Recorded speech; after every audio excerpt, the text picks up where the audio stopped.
नमस्कार दोस्तों, मैं आपके बीच Rakesh Chaudhary. SSC GD UP police आगामी एग्जाम के लिए आपके मॉक टेस्ट नंबर 3 लेके आए दोस्तों। मॉक नंबर टेस्ट 3 में आपको राइट उत्तर बताना है। ये बीच में इसको हो क्या गया, आप देखिए भाई साहब। तो मॉक टेस्ट की शुरुआत करते हैं। इस मॉक टेस्ट में आपको 50 क्वेश्चन देखने को मिलेंगे, तो कॉपी पेन साथ रखे सारे विद्यार्थी। तो क्वेश्चन संख्या 1 का जो उत्तर आपको नजर आता है वो आपको लिखना है। इससे ये पता चलेगा कि मॉक टेस्ट में आपके कितने नंबर बन रहे हैं। तो सभी को वॉइस आ रही है कि एक बार कमेंट करके बताइए सभी को। एक बार चेक कर सकते हो कि वॉइस बिल्कुल क्लियर है क्या। ओके, चलो कोई दिक्कत नहीं, शुरू करते हैं। तो सारे विद्यार्थी सेशन को शेयर करना, जो भी हमारे सेशन पे नया है तो चैनल को सब्सक्राइब भी आप करना, ठीक है ना। तो देखिए क्वेश्चन में क्या दिया है, कैनरा या इसको बोलते हैं आपके कन्नड़ तट। क्या बोलाता है, कन्नड़ तट। एक में दिया गया है मालाबार तट, और एक ऑप्शन में दिया गया आपके कोकण तट, और एक में दिया आपके सियाचिन। तो आपने सुना होगा कि सर सियाचिन तो लद्दाख में पड़ता है। कहाँ पड़ता है, ये भारत का सबसे बड़ा ग्लेशियर है। तो यानी कि भारत का सबसे बड़ा ग्लेशियर कौन सा हो जाएगा आपके, सियाचिन। कौन सा हो जाएगा भैया, सियाचिन। तो इसने क्या पूछा, सुमेलित तो करना है। तो आपको जब पता है कि सियाचिन भारत का सबसे बड़ा ग्लेशियर है, तो यानी कि डी ऑप्शन में आपको फोर्थ कहां मिल रहा है, डी ऑप्शन में फोर्थ कहां मिल रहा है। बाकी में तो कहीं पे तो है ही नहीं। अब और चेक कर लेते हैं। याद रखना, मालाबार तट में सबसे पहले भारत का मानसून प्रवेश करता है।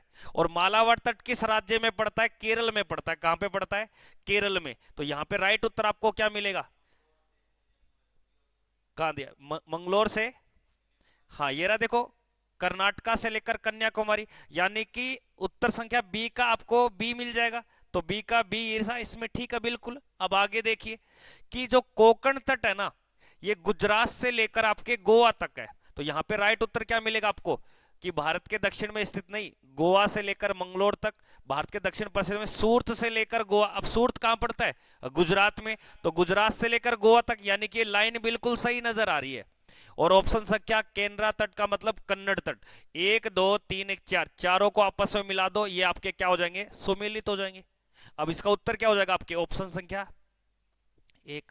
तो ऑप्शन कई बार क्या होता है, हमें औरों का नहीं पता होता, एक ऑप्शन पता होता है, इससे मैचिंग हो जाती है। तो प्रश्न संख्या एक का आपका राइट उत्तर क्या मिलेगा, ऑप्शन संख्या आपके ए। जिसका ऑप्शन संख्या ए राइट है, बिल्कुल सही है। इस प्रकार के प्रश्न हमें गलत करवाते हैं। इसमें एक आधा ऑप्शन भी आपको सही पता होगा, जैसे भारत का सबसे बड़ा ग्लेशियर।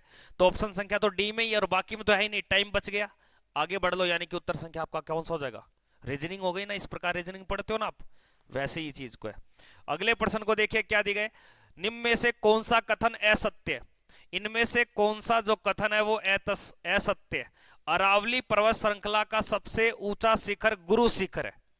प्रश्न कह रहा है कि अरावली का जो सबसे ऊंचा शिखर है, क्या वो गुरु शिखर है। हमें क्या पता करना है कि गुरुजी असत्य, देखनी गलत बात। आगे देखिए, समानांतर नर्मदा नदी।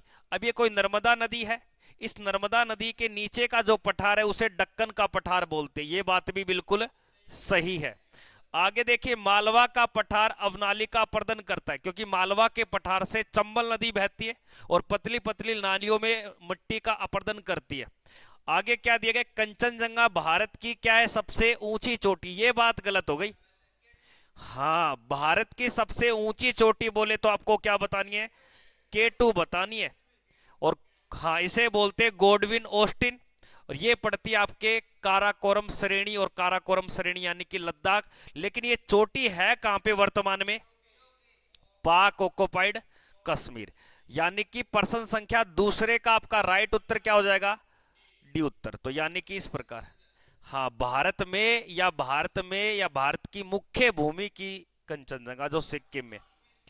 हाँ, भारत में या भारत की मुख्य भूमि की, मुख्य भूमि आ जाए तो ये अपवादित क्षेत्र है, विवादित क्षेत्र। इधर देख ले अर्जन, तीन दो प्रश्न हो गए, तीसरे प्रश्न का 50 के 50 उत्तर सही होने चाहिए सभी के। अगले प्रश्न को देखिए, वायुमंडल में पाई जाने वाली। आपने देखा होगा कि हमारे आसपास के क्षेत्र को हम वायुमंडल बोलते हैं। इस वायुमंडल में पाई जाने वाली गैसों का प्रतिशत बताना है। और गैसों का प्रतिशत क्या बताना है, कि सबसे ज्यादा कौन सी है, फिर उसके बाद कम, फिर उसके बाद कम, फिर उसके बाद कम। यानी कि घटते क्रम में बतानी है। जब कभी घटते क्रम में बताओगे तो इस प्रकार का सिंबल होगा, क्योंकि सबसे पहले किस गैस को लिखोगे आप, नाइट्रोजन को। फिर उसके बाद लिखोगे, फिर उसके बाद लिखोगे आर्गन, और उसके बाद लिखोगे कार्बन डाई। अब ये ऑप्शन कहीं नजर आ रहा है क्या? यानी कि क्वेश्चन संख्या तीसरे का आपका राइट उत्तर क्या बन जाएगा? B option. अगर मैं आपसे पूछ लूं कि पृथ्वी के वायुमंडल में इनमें से कौन सी गैस सबसे ज्यादा अक्रिय गैस है?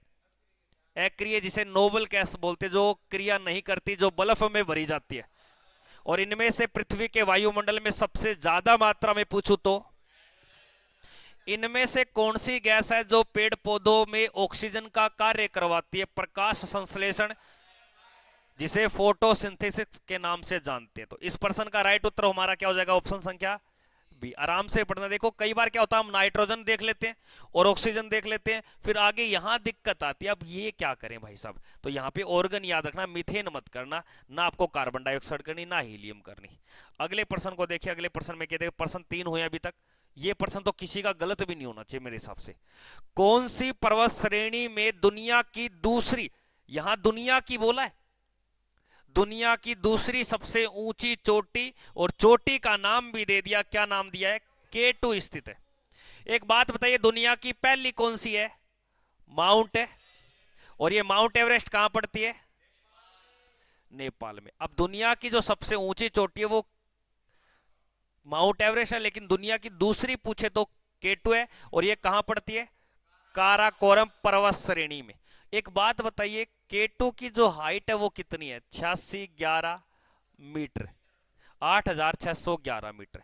वहीं पे माउंट एवरेस्ट की हाइट पूछूं तो 8848 मीटर। आपको बताना, अगर 48 ऑप्शन में नहीं होता तो 50 को भी सही करते हैं।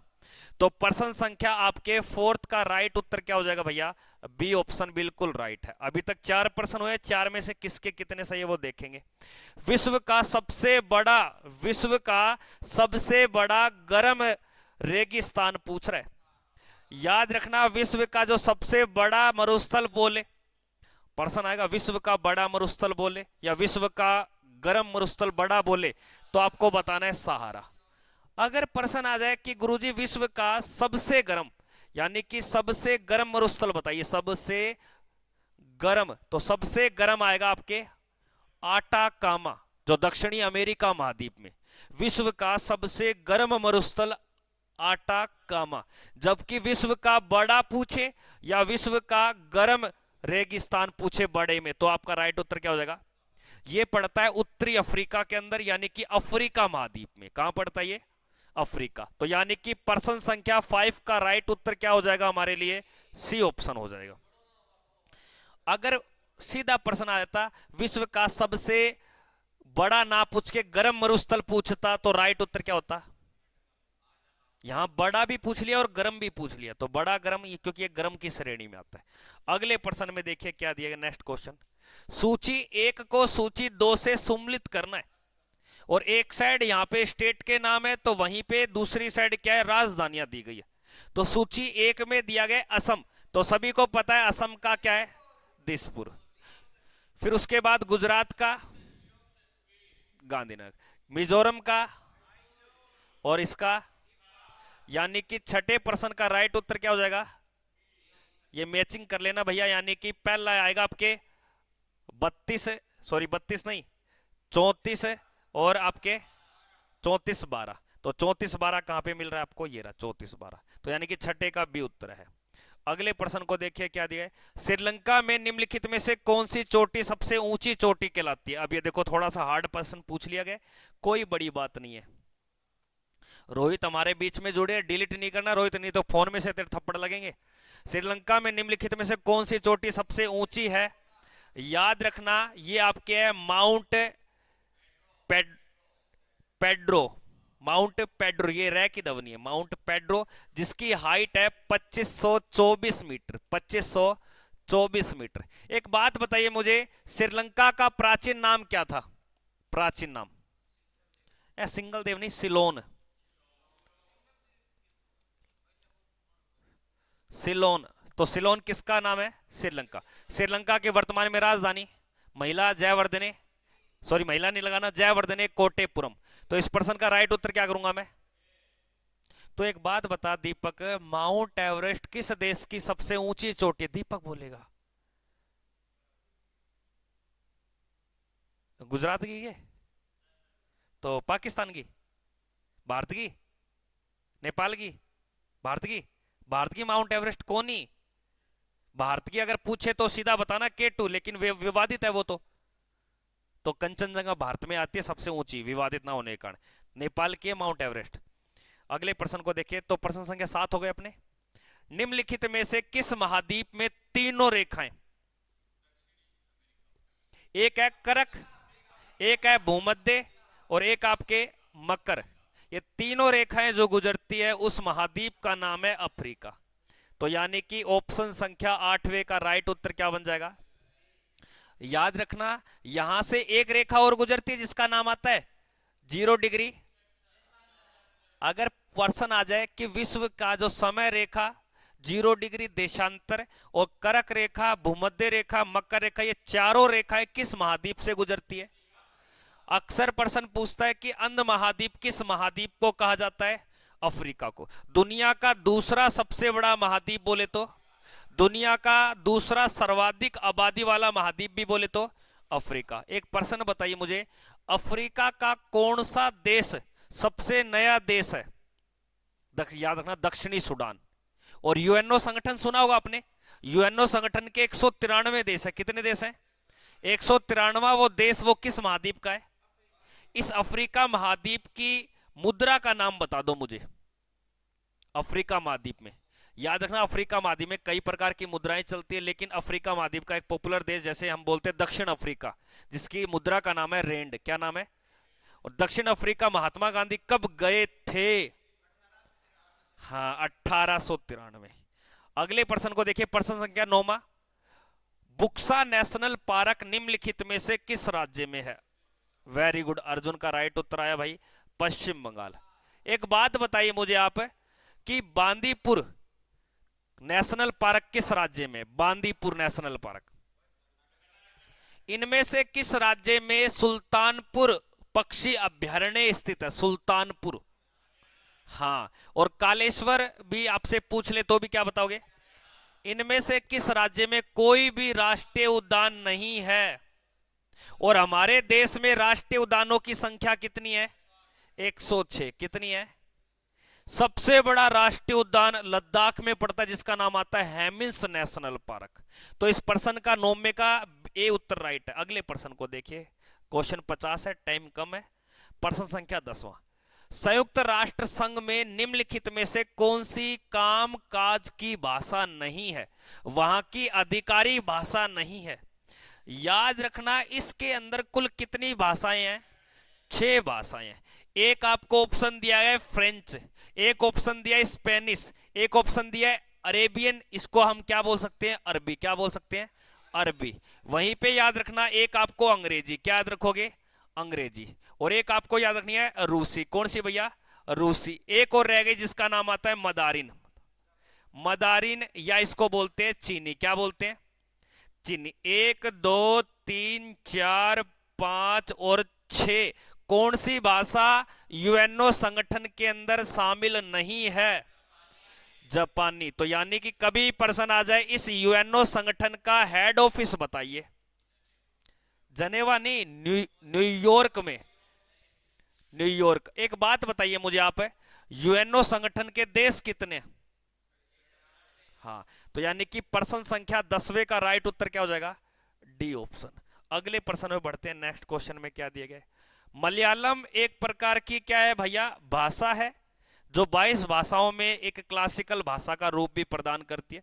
मलयालम डैश क्षेत्र की एक शासकीय भाषा है। याद रखना, पांडुचेरी की जो आपके भाषा है वो आपके कन्नड़ भी है, सॉरी मलयालम भी है आपके, और तेलुगु भी है, तमिल भी है, लेकिन मुख्य रूप से जो मलयालम केरल में और आपके कहां की फेमस है? तो यानी कि प्रश्न संख्या 11वें का उत्तर क्या हो जाएगा आपके? एक बात बताइए, इस मलयालम भाषा के द्वारा साहित्य क्षेत्र में भारत का पहला ज्ञानपीठ पुरस्कार प्राप्त किया था 1965 में। कल ही बताया था और तूने उत्तर भी दिया था। जी शंकर कुरुप, जी शंकर कुरुप, इसने लिखा भी था कॉपी में। भारतीय संविधान के निम्नलिखित में से किस अनुच्छेद में हमारी लिपि का नाम दिया गया है देवनागरिक? कभी प्रश्न आ जाए हमारी लिपि का नाम क्या है देवनागरिक, तथा हमारी जो लिखी गई भाषा का नाम क्या है हिंदी, हमारी भाषा राष्ट्रभाषा है, ये बात किस अनुच्छेद में बोली गई है? याद रखना प्रश्न संख्या 12वें का जो राइट उत्तर है वह ऑप्शन संख्या 243। 123 में क्या है? जब कभी संसद में किसी भी सदन का सत्र नहीं चलता, अगर कोई विधेयक को कानून बनाना है तो राष्ट्रपति एक शक्ति का प्रयोग करता है जिसे बोलते हैं अध्यादेश। अध्यादेश क्या बोलते हैं उसे? अध्यादेश। तो राष्ट्रपति किस आर्टिकल के तहत अध्यादेश जारी कर सकता है? 123 में। और 108 के अंदर याद रखना दो सदनों की एक साथ क्या बुलाते हैं? बैठक। और आर्टिकल 231 के तहत बोला गया एक या दो या दो से अधिक राज्यों का एक क्या होगा? High court. एक क्या होगा? High court. दो या दो से अधिक राज्यों का भी एक क्या हो सकता है? High court. राज्यों का जो हाई कोर्ट होगा वो 214 के अंदर दिया गया। किसके अंदर?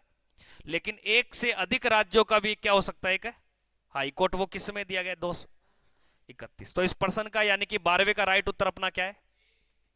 अगले प्रश्न को देखिए क्या दिए गए कि संविधान सभा का जो राष्ट्रीय गान है इसे राष्ट्रीय गान का दर्जा कब दिया गया? हमारा जो राष्ट्रीय गान है जन मन गण को 24 जनवरी 1950 को। तो प्रश्न संख्या 13वें का सी राइट है। अगले प्रश्न को देखिए, निम्नलिखित में से किस राज्य में दंपा नामक एक टाइगर रिजर्व क्षेत्र है? ये टाइगर रिजर्व का मतलब क्या होता है कि टाइगरों को सुरक्षित रखना है। तो दंपा नामक जो टाइगर रिजर्व क्षेत्र है ये कहां पड़ता है? मिजोरम में। तो प्रश्न संख्या 14 का राइट उत्तर क्या हो जाएगा? C option. टाइम कम है इसलिए एक्सप्लेनेशन कम कर रहा हूं क्योंकि ऑप्शन प्रश्न ज्यादा है। मानस वन्य जीव अभ्यारण्य भारतीय किस राज्य के अंदर स्थित है? मानस आपने एक सुना होगा कि काजीरंगा, काजीरंगा सुना है? वहीं पे पड़ता है मानस भी। तो ये मानस जो राष्ट्रीय उद्यान है 15वें प्रश्न का राइट उत्तर हो जाएगा ऑप्शन संख्या बी। अब दीपक एक बात बता दे, इनमें से किस राज्य में सर्वाधिक आपके केला उत्पादन होता है? हिमाचल है, तमिलनाडु में होता है सबसे ज्यादा केला। और इनमें से किस राज्य में सर्वाधिक बांस होता है? बांस असम में। सर्वाधिक चाय किस में होता है? इनमें से किस राज्य में सबसे बड़ा पशु मेला भरता है? वेरी गुड, धन्यवाद। राज्यसभा के सभापति कौन होते हैं? प्रश्न संख्या 16वें का राइट उत्तर बताना। राज्यसभा के जो सभापति होते हैं उसे हम बोलते हैं देश का उप राष्ट्रपति। एक बात बताइए, वर्तमान में जो उपराष्ट्रपति है इसका नाम क्या है? जगदीप धनखड़, जो राजस्थान के झुंझुनू से हैं और 14वें नंबर के क्या ये उपराष्ट्रपति हैं। अगले प्रश्न को देखिए क्या दिए गए। भारतीय संविधान के अनुसार हमारे कार्यपालिका का प्रमुख कौन होता है? केंद्र सरकार में जितने भी कार्य किए जाते हैं ये राष्ट्रपति के नाम पर होते हैं, इसलिए कार्यपालिका का जो प्रमुख होता है, वैसे काम किसके परामर्श से करता है? ये प्रधानमंत्री के, लेकिन इसका प्रमुख किसे बताएंगे हम? तो यानी कि राष्ट्रपति इसका राइट उत्तर हो जाएगा। एक छोटी सी बात पूछना चाहता हूं कि वर्तमान में जो राष्ट्रपति इसका नाम क्या है? द्रौपदी। और द्रौपदी मुर्मू का संबंध किस राज्य से है? तो प्रश्न संख्या 17 का सी हो जाएगा भाई। अगला देखिए 18वां, land of the golden pagoda, यानी कि ऐसा कोई समुद्री जहाज अपनी ओर आकर्षित होता है, इसका अर्थ होता है ये किस क्षेत्र को बोला गया? वेरी गुड, म्यांमार को। किसको बोला गया? याद रखना म्यांमार भारत से कब अलग हुआ? 1937 में। 1937 में ये अलग हुआ। तो प्रश्न संख्या 18वें का ए ऑप्शन हो जाएगा। अगले प्रश्न को देखिए, बनारस हिंदू विश्वविद्यालय के संस्थापक का नाम बताना है। और आपको पता चल रहा है कि सर बनारस हिंदू विश्वविद्यालय कहां पड़ता है? उत्तर प्रदेश में पड़ता है। बनारस जिसे वर्तमान में क्या बोलते हैं? वाराणसी। क्या बोलते हैं? जो गंगा नदी के तट पर है। और इसका निर्माण सन 1916 में करवाया था। नाम आता है मदन मोहन मालवीय। तो प्रश्न संख्या 19 का राइट उत्तर हो जाएगा आपके सी। कई बार प्रश्न पूछता है क्या मदन मोहन मालवीय को भारत रत्न मिला है? ये मरणोपरांत इसे भारत रत्न दिया गया था सन 2015 में। इसके साथ एक व्यक्ति को भी मिला था जिसका नाम आता है अटल बिहारी। और अटल बिहारी वाजपेयी का बर्थडे कब आता है? जिस दिन हम सुशासन दिवस बनाते हैं। हाँ वेरी गुड, 25 दिसंबर को। ये मनीष भाई अब की बार लग जाएगा। आज दिवस की अगर बात करें तो आज दो दिवस है। एक तो मनाया जाता है अंतर्राष्ट्रीय शिक्षा दिवस, अंतर्राष्ट्रीय शिक्षा, और एक याद रखना राष्ट्रीय बालिका दिवस। तो राष्ट्रीय बालिका दिवस 24 जनवरी और अंतर्राष्ट्रीय शिक्षा दिवस भी आपके 24 जनवरी। लेकिन कल आएगा आपके राष्ट्रीय पर्यटन दिवस और आपके भैया राष्ट्रीय मतदान यानी कि मतदाता दिवस, वोटर्स डे 25 जनवरी को। प्रश्न देखिए, 1904 में एक क्रांतिकारियों की गुप्त संस्थान के रूप में एक अभिनव भारत की स्थापना की गई। एक संस्था बनी थी अभिनव भारत, और इस अभिनव भारत की जो संस्था बनाई गई थी ये किसके द्वारा बनाई गई? तो ये ध्यान देना, आपके वीडी सावरकर। कई बार प्रश्न पूछता है कि वीडी सावरकर का नामक जो एयरपोर्ट है ये कहां पड़ता है? अंडमान निकोबार की राजधानी पोर्ट ब्लेयर। और इस वीडी सावरकर के द्वारा 1857 की क्रांति को देश का पहला स्वतंत्रता संग्राम की संज्ञा दी गई है। अगले प्रश्न को देखिए, इसमें एक छोटी सी बात बताइए, निम्नलिखित व्यक्तियों में से किस व्यक्ति को सबसे कम उम्र में फांसी पे चढ़ाया गया? ऑप्शन में भगत सिंह है खड़े, तो सबसे कम आयु में फांसी पे चढ़े थे खुदीराम बोस, ये याद रखना। 18 वर्ष की आयु बताई जाती है इनकी। निम्न में से कौन सा जलप्रपात, एक जलप्रपात का मतलब है कोई नदी बह रही है अचानक ऊंचाई से गिरेगी तो एक झरना बनाती है जिसे अंग्रेजी में वाटरफॉल बोलते हैं। तो वाटरफॉल आपको बताना है झारखंड में कौन सा है, याद रखना हुंड्रू नामक जलप्रपात है। और ये किस नदी के ऊपर है? दामोदर नदी के। अगले प्रश्न को देखिए, निम्नलिखित में से कौन सा पद भारत के संविधान के अनुच्छेद 76 का उल्लेख करता है आपके, यानी कि संवैधानिक पद है आर्टिकल 76 के तहत, जिसकी नियुक्ति राष्ट्रपति करेगा। और यह देश का सबसे बड़ा कानून ज्ञाता होता है, देश का सबसे बड़ा विधि नागरिक, महाधिवक्ता किसी राज्य का सबसे बड़ा कानून ज्ञाता होता है। हाँ, महान्यायवादी। और आज वर्तमान में जो महान्यायवादी हैं ये आर वेंकट रमणी है। कौन है भैया? आर वेंकट रमणी। किस आर्टिकल के तहत है ये? अगले प्रश्न को देखिए क्या दिया गया कि सबसे गर्म ग्रह कौन सा है भैया? सबसे गर्म ग्रह बताना आपको, जिसका जो औसत तापमान है वो 462 डिग्री सेल्सियस। अगर प्रश्न आ जाए शुक्र का तापमान बताइए तो 462 डिग्री सेल्सियस तापमान है, 462 डिग्री। अब देख लो ये तो आग का गोला है। शुक्र के वातावरण में कौन सी गैस ज्यादा पाई जाती है? लगभग आपके 95%। उसके बाद पाई जाती है नाइट्रोजन लगभग 3%।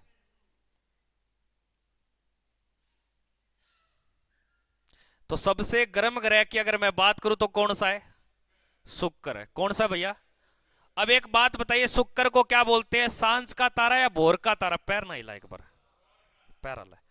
भोर का तारा और सांझ का तारा कौन है? शुक्र। पृथ्वी की बहन भी किसको बोलते हैं? शुक्र को कहा जाता है। और आपसे प्रश्न आता है कि जुड़वा ग्रह भी किसको बोलते हैं?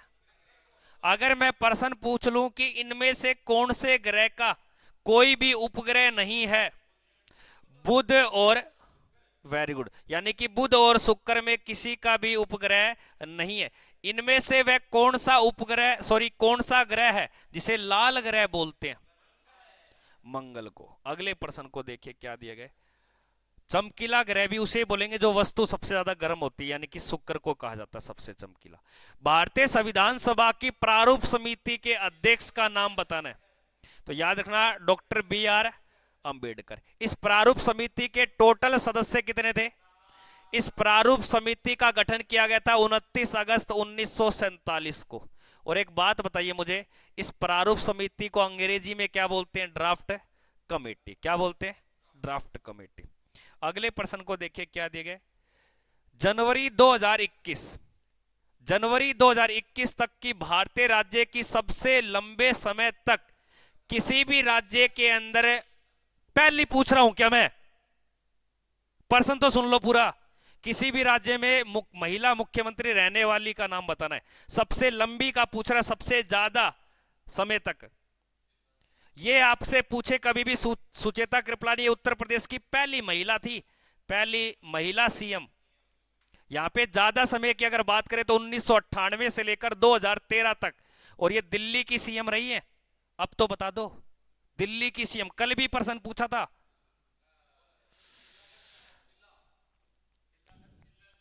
शीला दीक्षित, ये याद रखना आपको। और दिल्ली की पहली महिला सीएम भी कौन थी?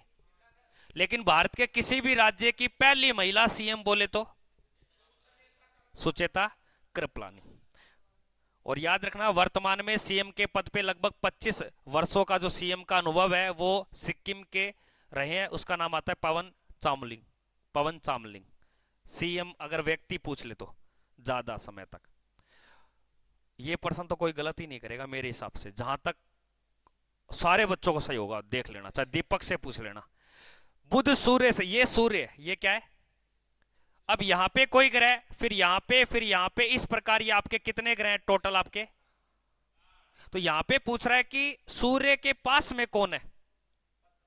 बुध। एक नंबर पे कौन है भैया? तो यानी कि राइट उत्तर क्या हो जाएगा आपके? अगर मैं पूछ लू 5वें नंबर पे कौन है?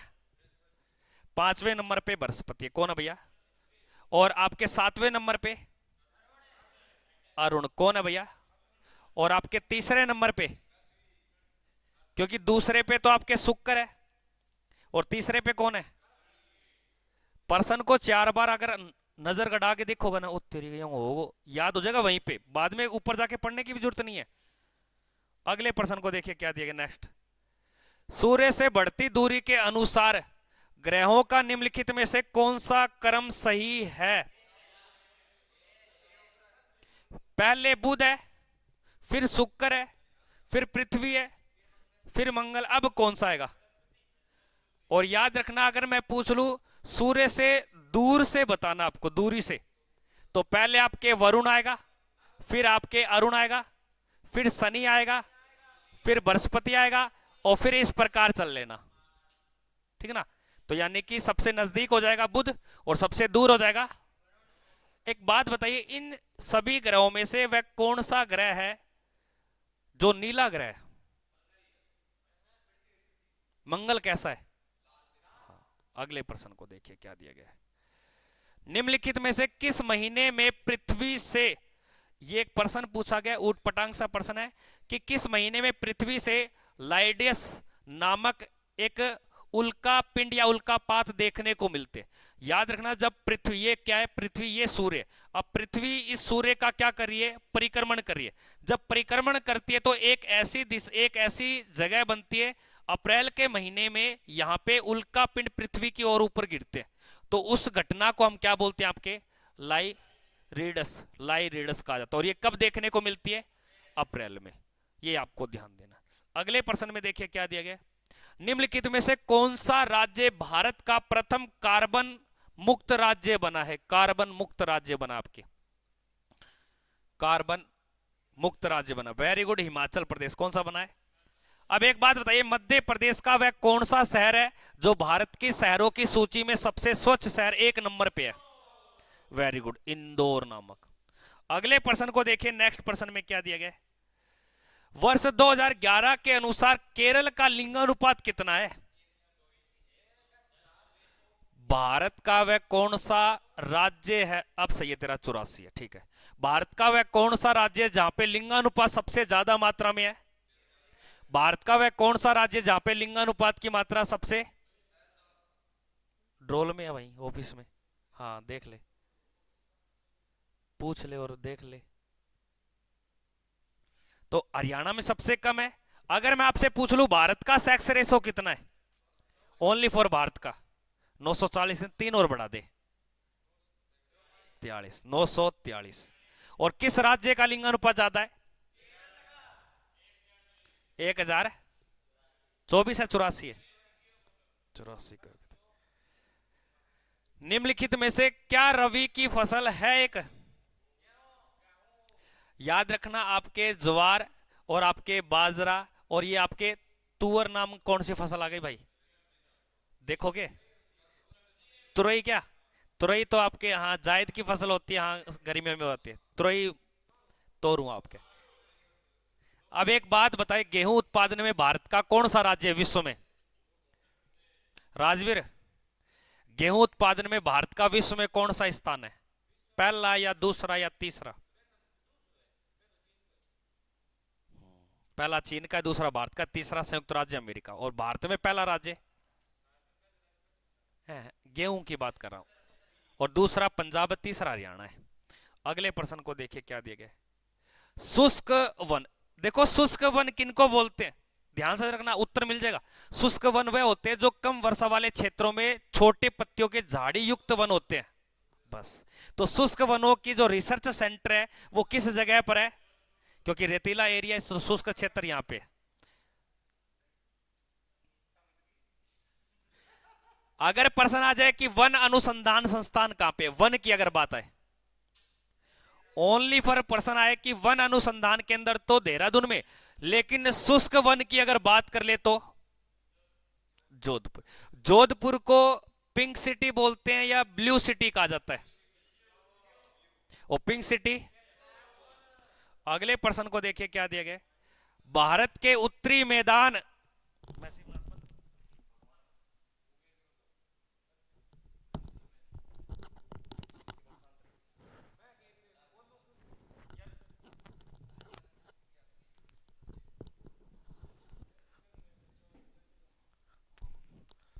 भारत के उत्तरी मैदान पूरी तरह से किस मिट्टी से निर्मित होते हैं? तो भारत का जो उत्तरी भौतिक प्रदेश है, भौतिक प्रदेश भारत में 6 प्रकार के, कितने प्रकार के? 6 प्रकार के। सबसे ऊपर पर्वतीय एरिया, रुक जाओ भाई रुक जाओ, पर्वतीय एरिया, उसके बाद में उत्तरी मैदानी एरिया है। तो मैदानी एरिया में आपको क्या मिलेगी? नदियां मिलेगी, और नदियों में अगर पूछा जाए तो कौन सा मिलेगा यहाँ पे? तो जल, नदियों में किसकी भाव आता है? आपके मिट्टी का। और मिट्टी में अगर मैं पूछ लू नई मिट्टी को क्या बोलते हैं? नई मिट्टी को खादर। और पुरानी मिट्टी को क्या बोलते हैं? प्राचीन मिट्टी को बांगर। एक बात बताइए मुझे आप, पूरे भारत में सर्वाधिक मिट्टी भी कौन सी है? और जलोढ़ मिट्टी की मान्यता यानी कि कितने क्षेत्र में फैली हुई है? क्योंकि ये किसका निर्माण करेगी आपको? तो मैदान कितने परसेंट में भाई आपके? 43% में। अगले प्रश्न को देखिए क्या दिया गया। भारत में दक्षिण पश्चिमी मानसून का मौसम बताना है। अब दक्षिणी पश्चिमी मानसून जब आता है तब कौन सी फसल होती है आपके? खरीफ की। यानी कि खरीफ की सबसे प्रमुख फसल बताइए। प्रमुख फसल इस टाइम में कौन सी फसल भारत में ज्यादा उत्पादन होती है? ज्यादा याद रखना, चावल। भारत की सबसे बड़ी फसल भी कौन सी है? और भारत के सर्वाधिक क्षेत्र में बोई जाने वाली फसल भी कौन सी है? भारत में सर्वाधिक उत्पादन की जाने वाली फसल भी कौन सी है? चावल की कौन सी वैरायटी के अंदर आपको विटामिन ए देखने को मिलता है? वेरी गुड, धन्यवाद। तो इस प्रश्न का राइट उत्तर हो जाएगा जून से सितंबर। अगर मैं आपसे प्रश्न पूछ लूं इस मानसून से कौन सी जगह पे सर्वाधिक वर्षा होती है? सर्वाधिक, सर्वाधिक वर्षा होती है, तो याद रखना मासिन राम मेघालय। तो मासिन राम मेघालय कहां पड़ता है अर्जन? खांसी की पहाड़ियों के उत्तर में पड़ता है, लेकिन ये किस राज्य में पड़ता है? मेघालय। अब एक आप बात बताइए, मेघालय, अगर मैं आपसे प्रश्न पूछ लूं वर्षा मापी यंत्र का नाम क्या है?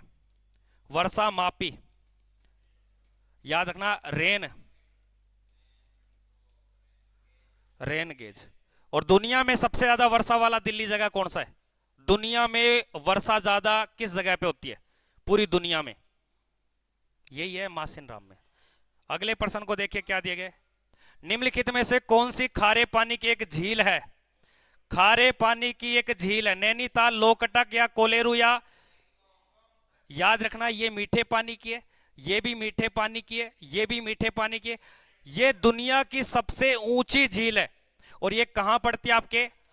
लद्दाख से लेकर ये कहां तक है? तिब्बत तक। तो दुनिया की सबसे ऊंची खारे पानी की झील तो पेंगोंग झील, याद रखना है। एक बात बताइए, भारत की सबसे ऊंची झील कौन सी है?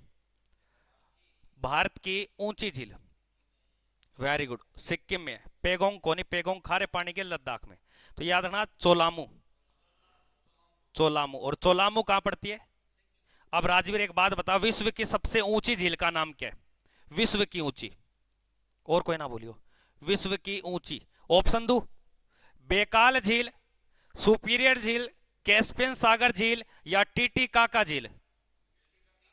टीटीकाका कौन सी है? टीटीका। तेरा नाम तो शिवनाथ, ठीक है, टीटीकाका उत्तर तो दे दियो। सुपीरियर की बात करें तो मीठे पानी की बड़ी, कैस्पियन सागर की बात करें तो सबसे बड़ी, और बेकाल झील दुनिया की सबसे गहरी झील। अगले प्रश्न को देखिए क्या दिया गया। भारत के संविधान का कौन सा अनुच्छेद भारत में एक नए राज्य का निर्माण यानी कि गठन का कार्य करता है? और किसी भी राज्य का गठन का जो कार्य है ये संसद के द्वारा अंतिम अनुमति होती है आपके राष्ट्रपति। तो आर्टिकल 3 में। तो नए राज्य का गठन, उसके नामकरण से उसकी सीमा का सारा उल्लेख किसमें मिलेगा? 3 के अंदर। अगले प्रश्न को देखिए। देश का प्रथम, ये तो गलत नहीं होना चाहिए, देश का पहला नागरिक बोले तो राष्ट्रपति, लेकिन देश का पहला विधि नागरिक या विधि अधिकारी, विधि अधिकारी का मतलब होता है सबसे बड़ा कानून ज्ञाता, महान्यायवादी। और इसका उल्लेख कौन से आर्टिकल में? अभी पढ़ा था, हाँ, कौन से आर्टिकल में? और इसकी नियुक्ति कौन करेगा? और इसको शपथ भी कौन दिलाएगा? अगले प्रश्न में देखिए, लोकसभा के चुनाव के लिए एक न्यूनतम आयु बतानी आपको। और 30 वर्ष में, 30 वर्ष में 2 व्यक्तियों के लिए, आप दोनों के नाम बताओ फटाफट से। 2 व्यक्ति आपके 30 वर्ष की आयु में बन सकते हैं, 2 व्यक्ति। एक तो याद रखना, राज्यसभा के सदस्य, राज्यसभा के सदस्य। और एक याद रखना आपको, विधान परिषद। अब एक बात बता राजवीर, विधान परिषद के कितने ऐसे राज्य हैं जहां विधान परिषद है? 6। और 18 वर्ष वोट डालने की आयु, और 21 वर्ष आपके सरपंच बनने की आयु, और 25 वर्ष में। एक बात बताइए, अगर लोकसभा के बहुमत दल का नेता बनेगा तो देश का क्या बनेगा? तो यानी कि जब लोकसभा बन सकती है तो क्या बन सकता है?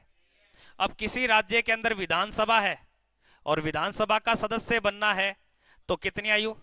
और इस विधानसभा के नेता को हम क्या बोलते हैं? तो सीएम भी कितनी आयु में?